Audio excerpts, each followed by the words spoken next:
encontro marcado, de Fernando Sabino. Resumo do livro. Nesse livro, conhecemos a história de Eduardo. Na sua infância, o vemos como um menino mimado, que manipula os pais e a empregada, conforme suas vontades. Na escola, passou todo o curso de uma forma sem destaque, exceto quando se apaixonara pela menina mais inteligente de sua sala.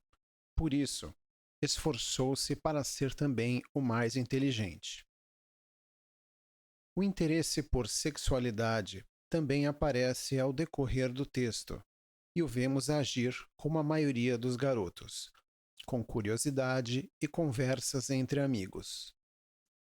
Nessa época, também um rapaz que frequentava sua casa e era visto como boa companhia pelos seus pais tenta assediá-lo. Eduardo cede até certo ponto, mas ser homossexual era um sacrilégio na sociedade da época e ele se tortura um tempo por esse acontecimento. É na sua adolescência também que ele vê Jadir, um amigo, suicidar-se pouco depois deles conversarem sobre o assunto. Eduardo sempre teve um talento para a escrita. Mesmo assim, nunca escreveu um romance. Certa vez, ficou em segundo lugar em uma maratona intelectual e foi ao Rio de Janeiro buscar o prêmio, mas não voltou. Conseguira dinheiro com a publicação de um texto seu e ficou lá, gastando dinheiro até que seu pai foi lhe buscar. De volta a Minas Gerais, Eduardo começa seu primeiro namoro. Letícia tinha uma mãe muito liberal para a época, e o amor que eles juravam ser eterno teve um fim por impedimento da mãe de Eduardo. Quando voltou, Eduardo também conheceu Toledo, um escritor em fim de carreira, que se tornaria seu espelho por alguns anos. Ele também começou a praticar natação e no esporte ele se destacou. Treinava intensamente e batia recordes, e gostava da sensação de só precisar contar com seu próprio esforço.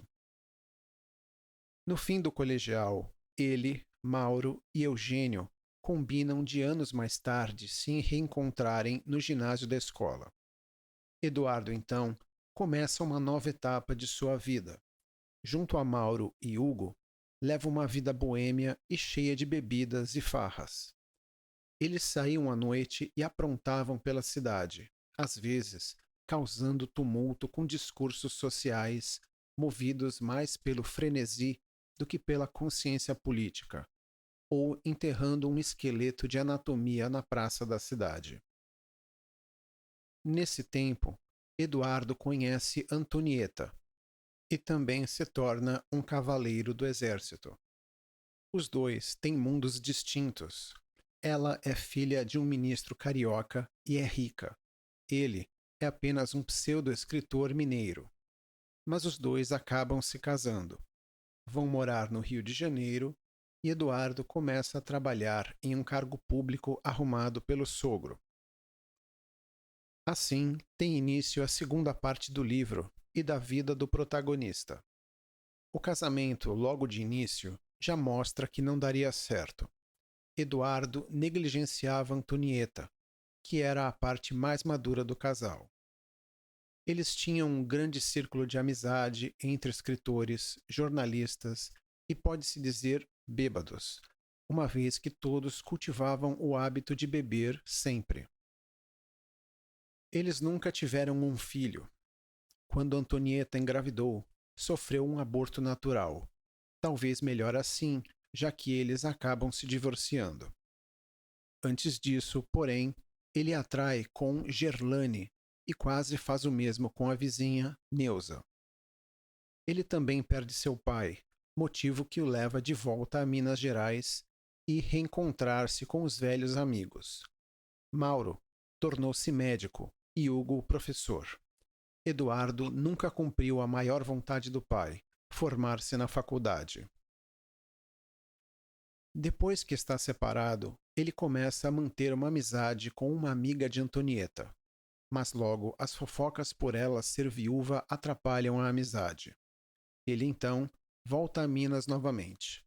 Ali, reparem como a cidade mudou, cresceu e tornou-se apressada. Vai ao encontro no ginásio, mas ninguém comparece. De volta ao Rio, ele encontra com Eugênio, que havia se tornado padre. Com um amigo, encontra certa espécie de paz. Revê Neusa, que aborta um filho de uma noite só. Por fim, ele se demite, deixando seu cargo a um recém-amigo, Misael. Deixa seus livros para o filho, de tal que o admira assim como ele admirava Toledo.